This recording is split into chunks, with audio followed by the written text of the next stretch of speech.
share a little piece, and it's from my life. I wrote everything pretty much I write is from my life. Mm-hmm. Me too. Yeah. But this is one that I'm gonna need a little audience participation with. Okay. All right. So this piece is about men and women, and it uses a metaphor. All right. The metaphor for men is water. Now, why would I say, water for men? What do we call a really sexy man? We call him a tall drink of drinker. water. Exactly. Tall glass. A tall glass of water. So Right. when I do this, like a wave, I want you guys to say that word. So we're going to practice. Water. All right. And in this poem, there's also another metaphor for women, and it's a tree. So when I do this, I want you guys to say Women. tree. Tree. Okay. When I do this tree, I want you to say, I can't Okay. get it.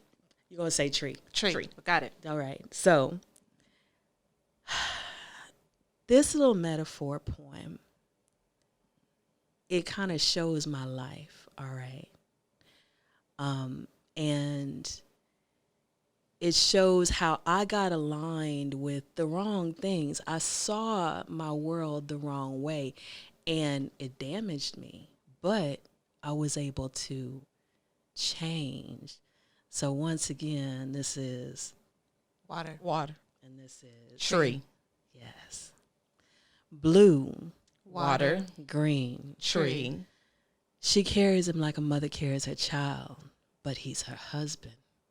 Trust him like the sand that slips through her fingers at the beach, but loves him like an oak loves. Water. Born on the Mississippi, she's known Water. Water. as deep and dark as Mississippi mud, or as clear as Bahama breezes, Water.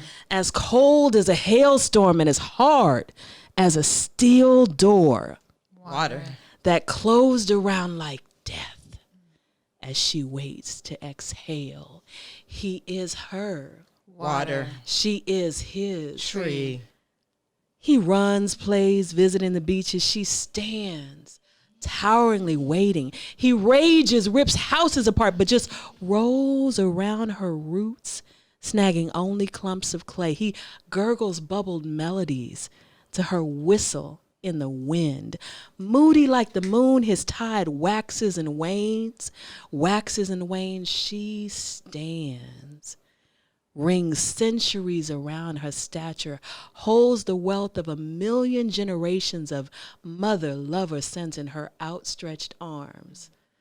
Her leaves fall into his ripples, 1,000,000 tears of change.